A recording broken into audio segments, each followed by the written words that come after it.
Olá pessoal, voltamos aqui com mais uma videoaula sobre controle de constitucionalidade. Eu sou a professora Rossane e vou acompanhar vocês aqui nesta jornada.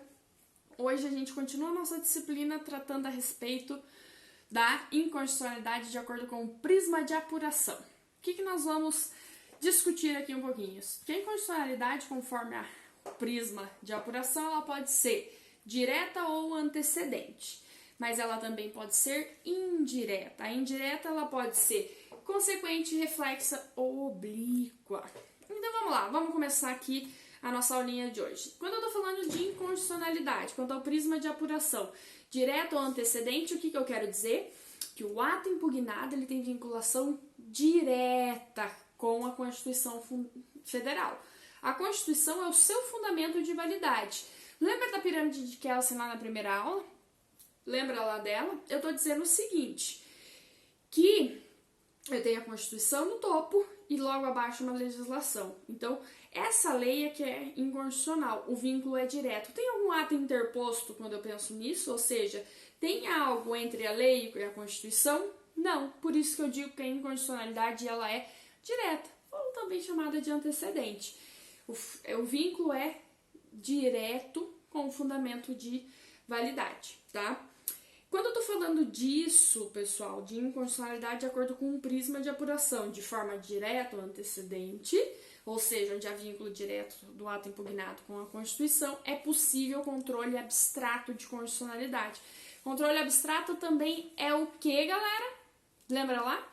Controle abstrato é aquele que é exercido pelo Supremo Tribunal Federal. Esse controle, ao mesmo tempo que ele é abstrato, ele também é concentrado, está naquele órgão de cúpula. Eu estou falando da ADI, da DC, da DPF, da ADO, tá ok? Então vamos lá. Constituição no topo, legislação embaixo, legislação que não obedece à Constituição Federal. E quando a gente fala de inconstitucionalidade de acordo com o prisma de apuração de forma indireta, tá? A primeira é a consequente, quando a inconstitucionalidade de um ato, ela decorre da inconstitucionalidade de outro. Quando eu estou falando disso, que a inconstitucionalidade de um ato ela é fruto da inconstitucionalidade de outro, eu não posso ter controle pela forma abstrata, ou seja, eu não posso ter ADI, porque a violação é indireta. Aqui ela ocorre por consequência, tá? O que eu tenho aqui nessa inconstitucionalidade indireta consequente? Eu tenho a Constituição Federal no topo, uma lei inconstitucional e um decreto. Por que eu tô falando em constitucionalidade indireta consequente, pessoal? Porque o meu foco de análise aqui é o decreto. Eu não tô falando da lei e da Constituição Federal. Porque quando eu falo da lei que é inconstitucional para com a Constituição Federal, eu estou falando de inconstitucionalidade direta, porque ela tem vínculo direto com o parâmetro. Mas e aquele decreto que está lá embaixo, ato normativo secundário, o que eu faço com ele? Porque esse decreto, ele está regulamentando uma lei que é inconstitucional. Esse decreto a regulamentar uma lei que é inconstitucional, ele também tem sobre ele uma consequência, que é essa inconstitucionalidade, mas esse decreto, ele vai ser afetado de que forma? Porque eu não posso ter controle de constitucionalidade sobre ele de forma abstrata, o que não impede que haja um controle difuso, pessoal, mas de forma abstrata não pode ter, tá?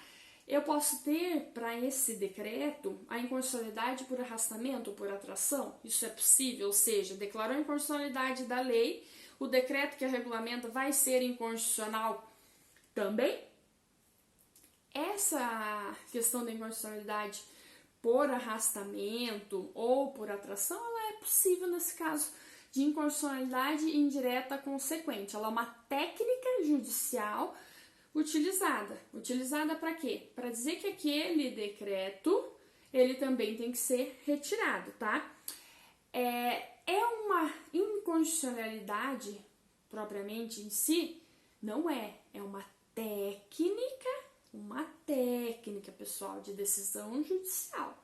Então, você reconhecer a inconstitucionalidade da lei, por consequência, de forma indireta, consequentemente, o decreto que regulamenta aquela lei, ele também é tido como inconstitucional.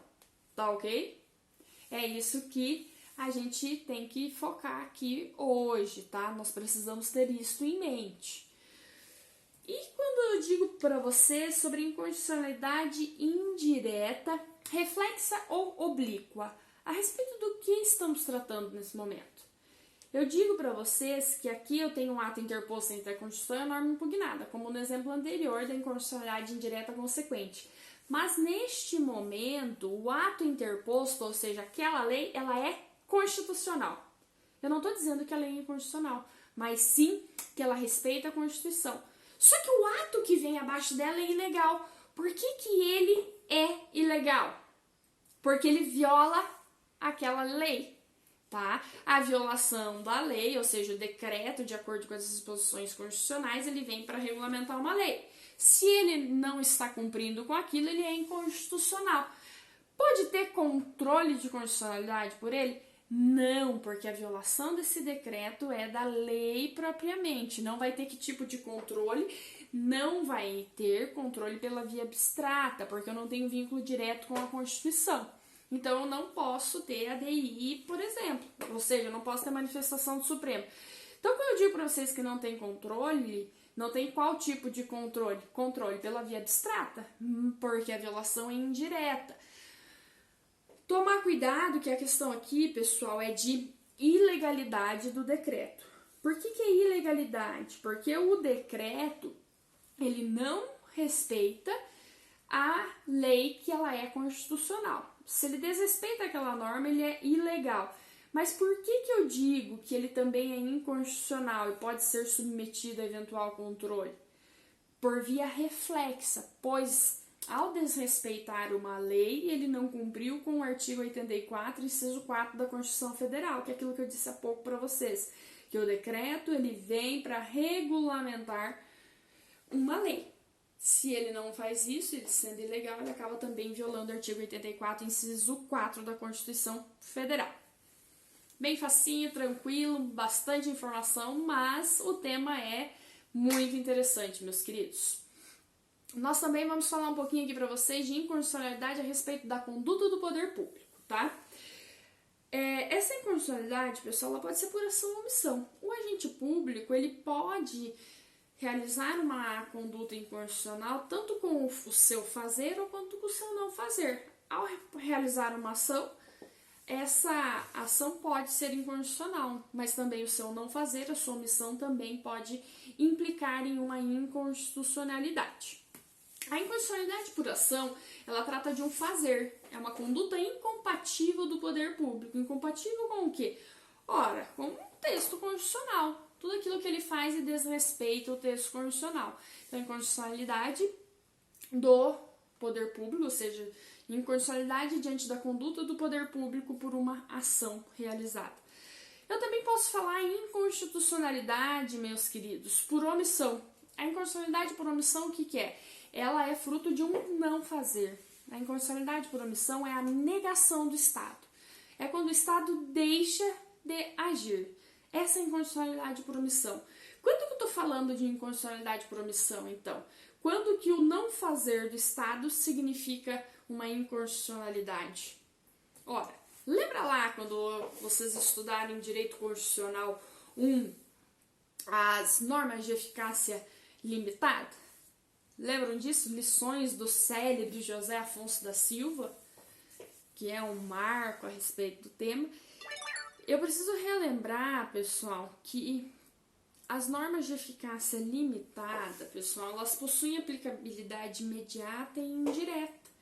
Eu preciso de uma interposição do legislador através de uma norma constitucional, uma norma infraconstitucional, perdão, para que haja a possibilidade de utilização, de exercício daquele direito garantido na Constituição. São os princípios programáticos do artigo 3º e 7º da Constituição Federal, inciso 4, e também os princípios institutivos, artigo 22, parágrafo único, artigo 33, artigo 88, 102, parágrafo 1º, todos da nossa Constituição.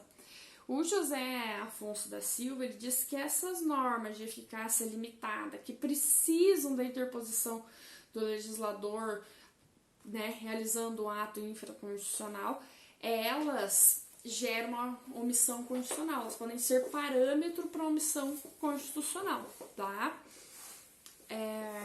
Lembrando ali, só para fins de esclarecimento, norma de eficácia plena, elas são autoexecutáveis.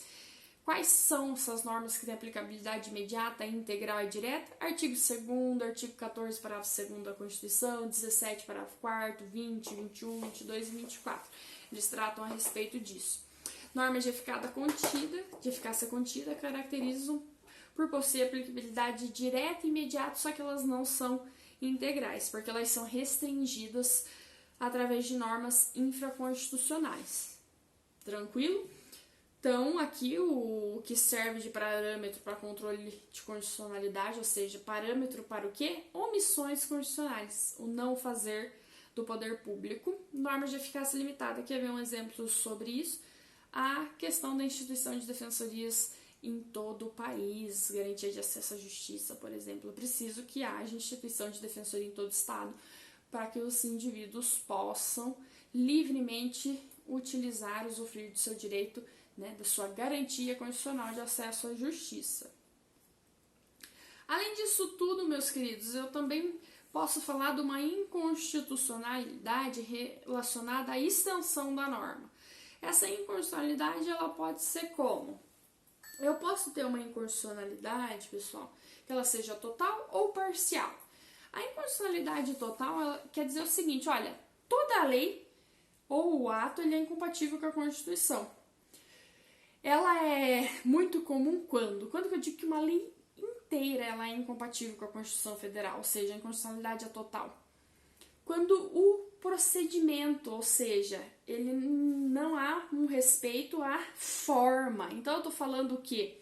De uma lei ordinária que ela foi, né, uma lei ordinária que não seguiu os trâmites legais dela, de uma lei complementar que também não seguiu o seu devido processo legislativo, tá?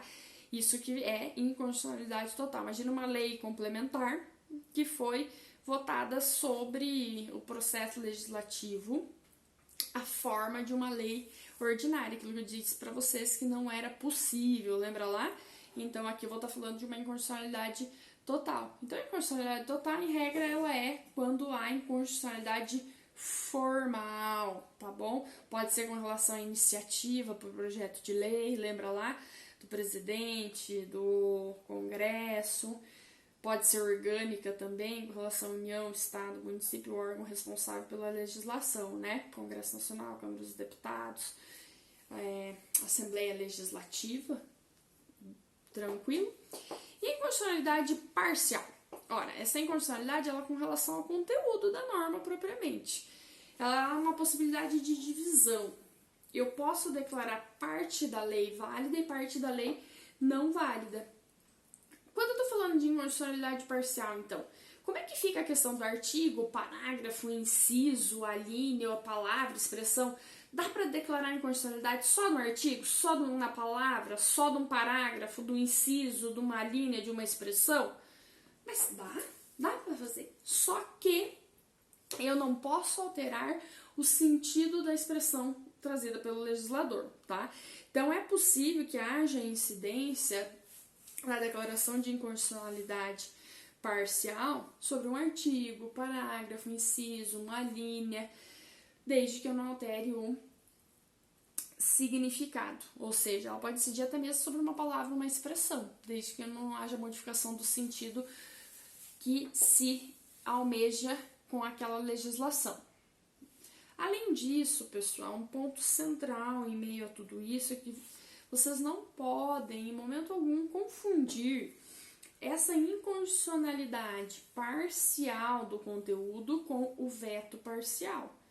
Eu estou dizendo para vocês que o veto parcial, que ele é realizado lá pelo presidente da República, pessoal, lá no artigo 60, parágrafo 2º da Constituição Federal, estou dizendo para vocês o seguinte, olha, ele vai declarar a inconstitucionalidade ou do artigo inteiro, ou do parágrafo inteiro, ou do inciso inteiro, ou da linha. Então, a inconstitucionalidade, quando ela é reconhecida por meio do veto, esse veto aí é o veto jurídico, que faz parte do controle preventivo e não repressivo.